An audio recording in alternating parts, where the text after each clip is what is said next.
সুখ, দুঃখ, মৃত্যু, মহামারী এগুলো কখনো বলে আসে না, আবার জিজ্ঞাসা করেও আসে না। এমনই হয় দ্রুত ক্রীড়ার এই খেলায়। এক কারাগারের মতো, একটা মাকড়সার জালের মতো। যেমন একটা মাকড়সার জাল একটা পোকাকে নিজের দিকে আসতে আকর্ষিত করে নিজের চমকের দ্বারা, নিজের গঠন দ্বারা, সেরকমই দ্রুত ক্রীড়ার এই খেলা মানুষকে নিজের দিকে আসতে প্ররোচিত করে। শেষে গিয়ে মানুষ আটকা পড়ে। পার্থক্য শুধু এটাই, যখন এক পোকা এই জালে জড়িয়ে পড়ে তখন সে তার প্রাণ হারায়।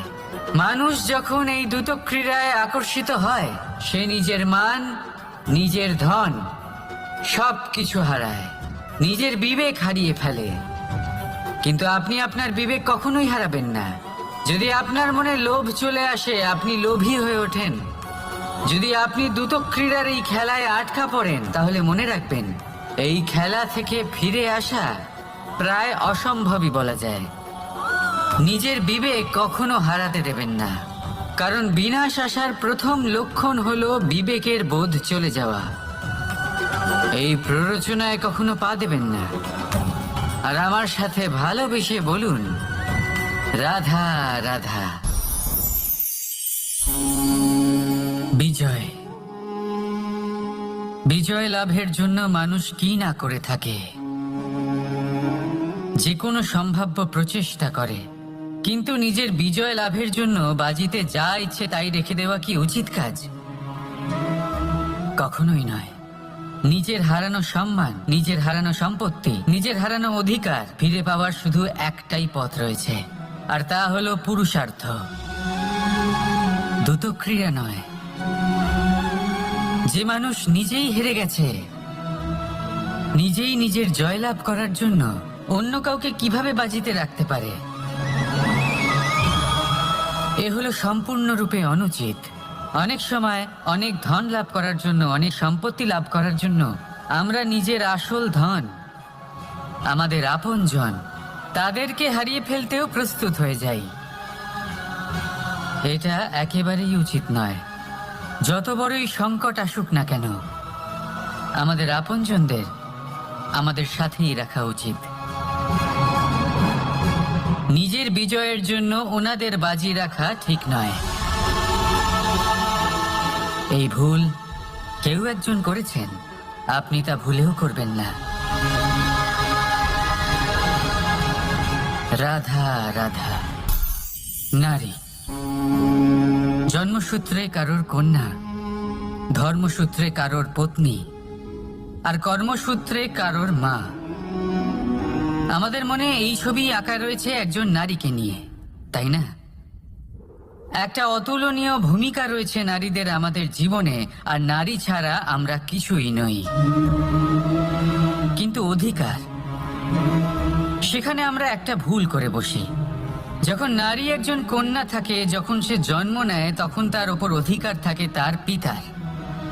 আর তারপর যখন বিয়ে হয়ে যায় তখন তার অস্তিত্বের উপর অধিকার থাকে তার স্বামীর। আর যখন তিনি মা হন তখন নিজেই তিনি জীবনের সমস্ত অধিকার দিয়ে দেন তার সন্তানকে। কিন্তু আমরা কি কখনো এটা ভেবেছি এই জীবন হলো তার নিজের?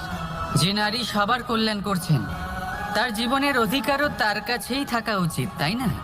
তার নিজের জীবনের সিদ্ধান্ত সে নিজেই নিতে পারেন, নিজেই নিজের ভাগ্যের রচয়িতা হতে পারেন। আর এর জন্য আমাদের নিজেদের পাল্টাতে হবে, দৃষ্টিভঙ্গি পাল্টাতে হবে। কারণ এই ধারণা সেটা আজ বা কালকের ব্যাপার নয়, এটা ঘটে চলেছে বহু বছর ধরে আর চলতেই থাকবে যদি আমরা এটা না বদলাই। আর এটা তখনই সম্ভব হবে যখন আমরা নিজেদের মধ্যে পরিবর্তন আনব। তাই আজকের পর থেকে, এই মুহূর্ত থেকে কোনো নারীর ওপর অকারণ অধিকার স্থাপনের আগে সহস্রবার ভেবে দেখবেন। কারণ যখন নারী নিজের অধিকার কেড়ে নিতে বাধ্য হবেন তখন শুধু এবং শুধুমাত্র বিনাশই ঘটবে। রাধা রাধা, রাধা রাধা।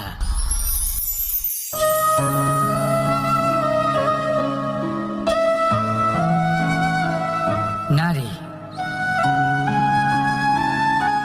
পুরুষরা যাকে নাম দিয়েছেন ত্রিয়া, কেন দিয়েছেন, কে দিয়েছেন, কেউ তা জানে না।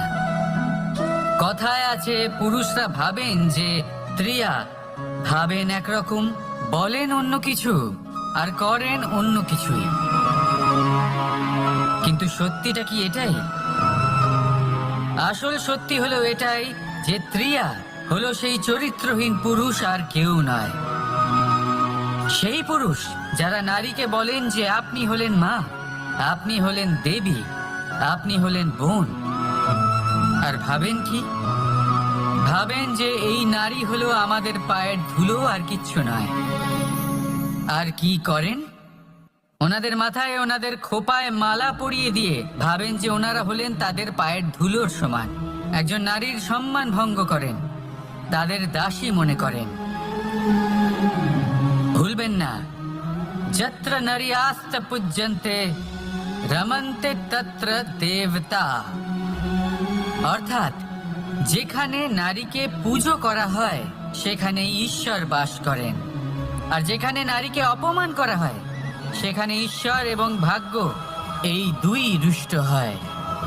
মনে রাখবেন, যদি নারী কল্যাণকারী হতে পারেন তাহলে নারী মহাচণ্ডী রূপও ধারণ করতে পারেন। যদি একজন নারী মাতা হয়ে জন্মদান করতে পারেন তাহলে নারী মৃত্যু হয়ে বিনাশও করতে পারেন। যেখানে নারী অপমানিত হবেন সেখানে মহান ভারতও মহাভারতের পথে অগ্রসর হতে পারে। তাই মনে রাখবেন, নারীর অপমান যেন কখনোই না ঘটে। আর যদি কোথাও নারীর অপমান হয় তার অর্থ হলো আপনার বিনাশ আপনার দিকেই আসছে, আর এটা হলো তার প্রথম পদক্ষেপের প্রথম পদধ্বনি। রাধা রাধা। যদি সন্তান কোনো দুষ্কর্ম করে তাহলে সেই অপরাধ শুধু কি সেই সন্তানের? না, যদি সন্তান দুষ্কর্ম করে তাহলে অপরাধী তার মাতা পিতাও, যারা পুত্রমোহর কারণে সেই অনুচিত কাজে তাকে বাধা দেননি। অপরাধী হলেন তার পিতামহ, যিনি নিজের কর্তব্যবোধের কারণে নিজের পরিবারের যত্ন নেননি, যিনি সন্তানকে কখনো শাস্তি দেননি। অপরাধী হলেন তার সেই গুরুও, যিনি নিজের শিষ্যের সেই দুষ্কর্ম দেখেও তাকে প্রতিহত করতে পারেননি। একজন হবু রাজার কর্তব্য হলো নিজের প্রজার কাছে সে যেন এক উদাহরণ প্রস্তুত করতে পারে। কিন্তু যদি এত অনুচিত উদাহরণ প্রস্তুত হয়ে থাকে তাহলে মা বাবার, বাড়ির বয়োজ্যেষ্ঠদের কর্তব্য হলো ওনারা যেন সেটা সেখানেই থামায়, হয় ভালোবেসে নয়তো শাস্তি দিয়ে।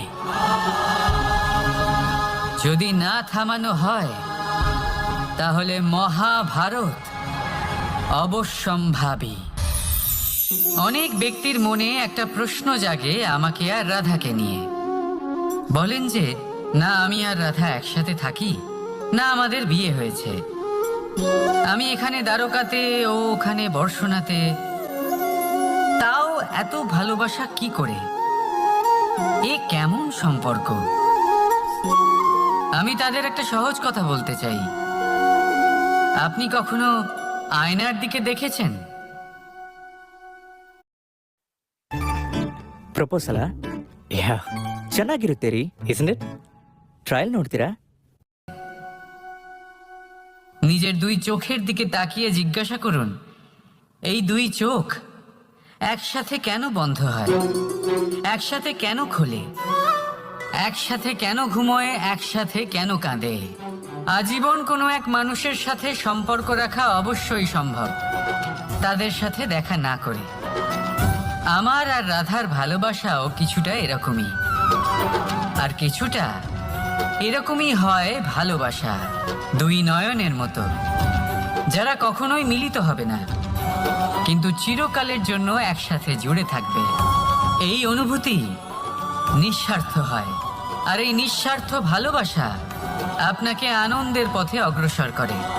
জীবনে সবসময় নিঃস্বার্থভাবে ভালোবাসুন, শুধুমাত্র আনন্দই পাবেন। তাহলে আসুন আমার সাথে নিঃস্বার্থভাবে ভালোবেসে বলুন, রাধা রাধা। মানুষ, কোনো ব্যক্তির নির্মাণ হয় কিভাবে?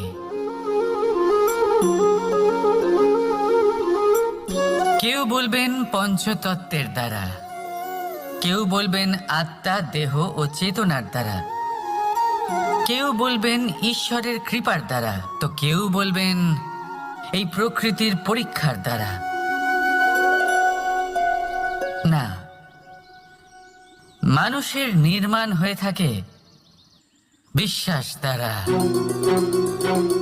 ব্যক্তি তখনই গড়ে ওঠেন যখন ব্যক্তিত্ব থাকে, ঠিক কিনা? আর ব্যক্তিত্ব তখনই হবে আর সেরকমই হবে যেরকম বিশ্বাস আপনি নিজের উপরে রাখবেন। যদি আপনি মনে করেন আপনি বিষের ন্যায় হবেন, তাহলে আপনি বিষাক্তই হবেন। যদি আপনি এটা মনে করেন যে আপনি অমৃতের ন্যায় হবেন, তাহলে আপনি অমরই হয়ে যাবেন। যদি আপনি নিজের উপরে বিশ্বাস রাখেন যে আপনি সংসারের সব থেকে উঁচু পর্বতের শিখরে পৌঁছতে পারবেন, তাহলে আপনি অবশ্যই পৌঁছবেন। যদি আপনার এরকম মনে হয় যে আপনি এরকম কখনো করতে পারবেন না, তাহলে এরকম কখনোই হবে না। ভেবে দেখবেন, বিশ্বাসের মধ্যেই বিশ্ব বাস করে থাকে। তো আপনার অস্তিত্ব কেন করবে না? যেমন বিশ্বাস আপনি নিজের উপরে রাখবেন, তেমনই আপনি হয়ে উঠবেন। সেই জন্য নিজের উপরে বিশ্বাস রাখুন। আর হ্যাঁ, ভালোবেসে বলুন, রাধা রাধা। শত্রুতা, একজন মানুষ অন্য মানুষের সাথে শত্রুতা করে বসেন। দুজন ঘনিষ্ঠ বন্ধু, এমনও এক সময় আসতে পারে যখন এনারা একে অপরের শত্রু হয়ে ওঠেন। এর অনেকগুলো কারণ হতে পারে, কিন্তু মূল কারণ হলো আলোচনা। আগে হ্যাঁ, আপনি যদি কারোর বিষয়ে আলোচনা করেন তাহলে সে আপনার শত্রু হয়ে যেতে পারে।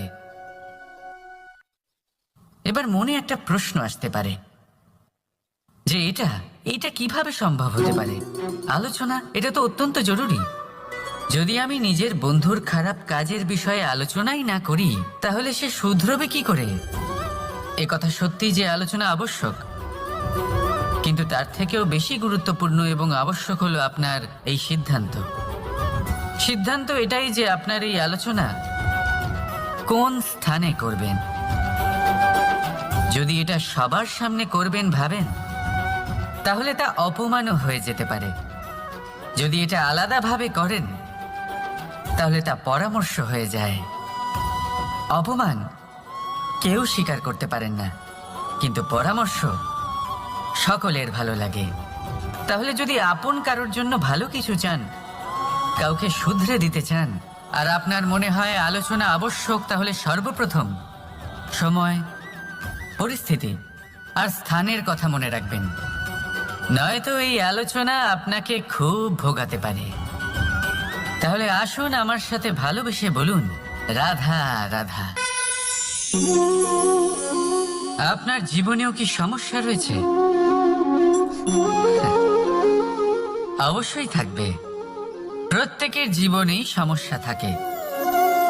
প্রত্যেক মানুষ জিজ্ঞাসাও করেন যে এই সমস্যা আসলে কি আর কেন আসে জীবনে।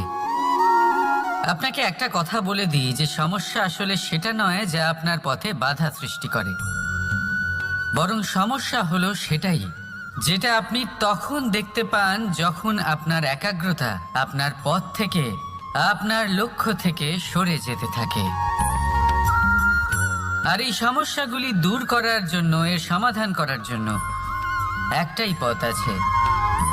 নিজের সমস্ত ভাবনা আরো একবার একাগ্র করুন নিজের পথের দিকে, নিজের লক্ষ্যের দিকে।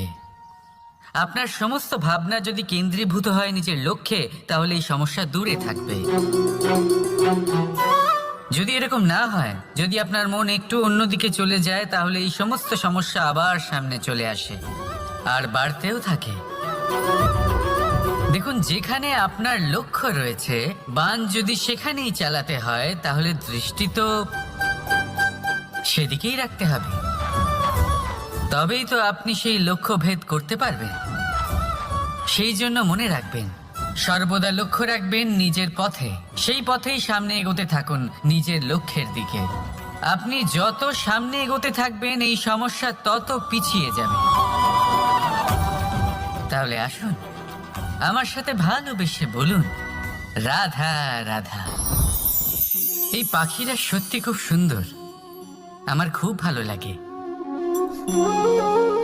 আপনি নিশ্চয়ই শুনে থাকবেন যে কিছু পাখির কাছে ডানা অবশ্যই থাকে, কিন্তু উড়তে পারে না। তারা চায় উঁচু আকাশে উড়ে বেড়াতে এবং মেঘেদের সাথে কথা বলতে, করতেই পারে না। এবার এই সংসারেও পাওয়া যায় ঘুড়িও। এদের মধ্যে না জীবন আছে, না প্রাণ আছে, আর না আছে ডানা, কিন্তু এরা আকাশের সাথে কথা বলে, হাওয়ার বেগের সাথে কথা বলে, আনন্দ করে, উৎফুল্ল হয়ে ওঠে। আকাশে জীবনের কিছু মুহূর্ত কাটায়। তার কারণ কি হতে পারে? কারণ হলো সুতো। এই সুতো যদি সঠিক হাতে থাকে, তাহলে এই কাগজের তৈরি ঘুড়িও আকাশের উচ্চতায় উড়ে বেড়াতে পারে। এবার এই সুতো আসলে কি? এই সুতো হলো আসলে ভালোবাসা। এই সুতো হলো আসলে বিশ্বাসের। আর এটা আপনি দিয়ে থাকেন তাদের হাতে যাদের আপনি বিশ্বাস করেন, যাদের আপনি নিজের সর্বস্ব দিয়ে দেন। ভেবে দেখুন, এই ভালোবাসা আর বিশ্বাসের সুতো আপনি যদি সঠিক মানুষের হাতে দিয়ে দেন, তাহলে আপনি অনেক উচ্চতায় উঠতে পারবেন,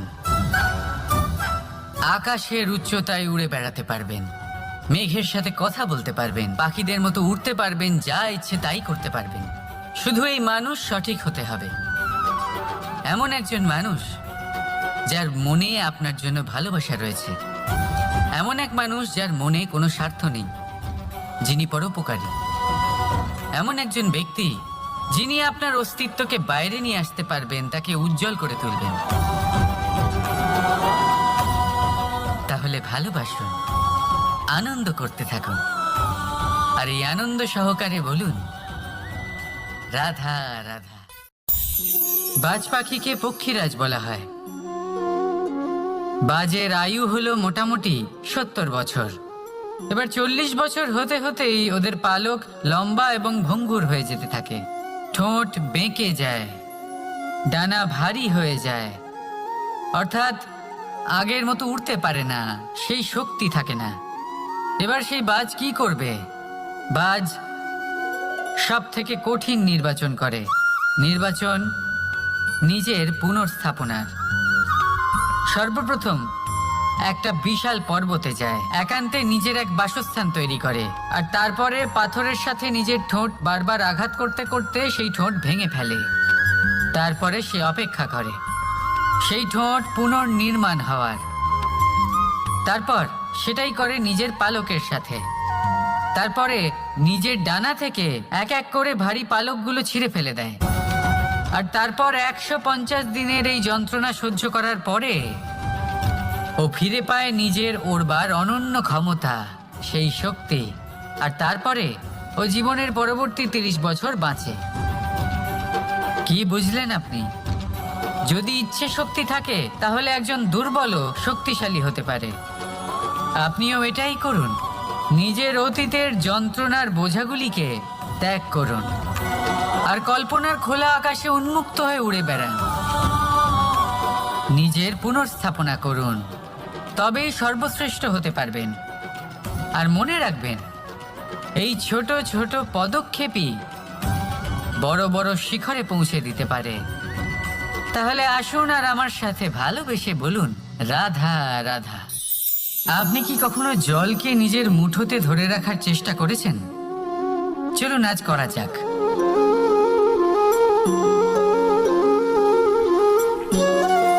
যদি আপনি নিজের মুঠো জোরে বন্ধ করেন, জল ধরে রাখতে পারবেন না। যদি আপনি তাকে এমনি বইতে দেন, তাহলে ও নিজের পথ নিজেই করে নেবে, আর আপনার হাতেও থেকে যাবে। আমাদের জীবনও হলো কিছুটা এরকম, জলের মতো। নিজের পথ নিজেই করে নেয় এই জীবন। প্রত্যেক সমস্যার সমাধান নিজেই করে নেয় এই জীবন। তাই জীবনে যখন কোনো পরিস্থিতি আমাদের প্রতিকূল হয়ে থাকে, কিছুই হয়তো আমরা বুঝতে পারছি না, কিছুই যখন বসে থাকে না, তখন আমরা হতাশ হয়ে পড়ি, নিরাশ হয়ে পড়ি। আর এটাই করা উচিত নয়। শান্ত মনে দেখতে হবে যে এই জীবনে আসলে কি ঘটে চলেছে। কষ্ট সবাই ভোগ করেন। কষ্ট পেলে কেউ রেগে যান, রেগে গিয়ে পরাক্রম দেখান। এটাই তো করা উচিত নয়। শান্ত মনে সেটাই করতে হবে যা জীবন আমাদের শেখাতে চাইছে। জীবন আমাদের সব শিখিয়ে দেবে, শুধু মনে রাখবেন কখন প্রয়াস করতে হবে আর কখন আমাদের প্রতীক্ষা করতে হবে, সেটা আগে আপনাকে বুঝতে হবে। তাহলে আসুন আমার সাথে ভালোবেসে বলুন, রাধা রাধা। বল, শক্তি, পরাক্রম এই সংসারের বিকাশের মূল। কিন্তু কখনো ভেবেছেন যে প্রকৃতি আমাদের এই বল, শক্তি, পরাক্রম কেন দিয়েছেন? যাতে আমরা জীবনে কারোর উদ্ধার করতে পারি, কাউকে সাহায্য করতে পারি, কারোর জন্য ভালো কিছু করতে পারি, কোনো গরিব অসহায় মানুষের জন্য কিছু করতে পারি। এই বল, এই শক্তির সদ্ব্যবহার করতে পারি। কখনো দেখেছেন এমন মানুষ যার কাছে অসীম শক্তি আছে, কিন্তু তার সাথেই অসম্ভব অহংকারও রয়েছে, যিনি নিজেকে সর্বশ্রেষ্ঠ বলে মনে করেন, খারাপ কাজও করেন। আপনি দেখবেন প্রকৃতি এবং মানুষ তাকে ভাঙতে সর্বদা চেষ্টা করেন। মনে রাখবেন, যতই সুবিশাল পর্বত হোক না কেন, তা যদি পথে পড়ে, তাকে ভেঙে পথ প্রশস্ত করা হয়। যদি আপনার কাছে বল থাকে, শক্তি থাকে, পরাক্রম থাকে, তাহলে তার সদ্ব্যবহার করুন, কাউকে সাহায্য করুন, কাউকে রক্ষা করুন। যদি আপনি আপনার শক্তির দুর্ব্যবহার করেন, তাহলে মনে রাখবেন আপনি নিজের বিনাশ নিজেই আমন্ত্রণ করছেন। এবার বল অর্জন করার পরে, শক্তি অর্জন করার পরে, আপনি নিজেকে বিনাশ করতে চান নাকি এই সংসারের উদ্ধার করতে চান? সিদ্ধান্ত আপনার। রাধা রাধা। মানুষ আর ধন, এই দুইয়ের মধ্যে সম্পর্ক খুব ঘনিষ্ঠ। ধন হলো সেই শক্তি যার ব্যবহার মানুষ করে থাকে সাংসারিক বস্তু ক্রয় করার জন্য, নিজের জীবন যাপন করার জন্য। আর মানুষ হলো সেই শক্তি যারা ধনকে গুরুত্বপূর্ণ করে তোলেন।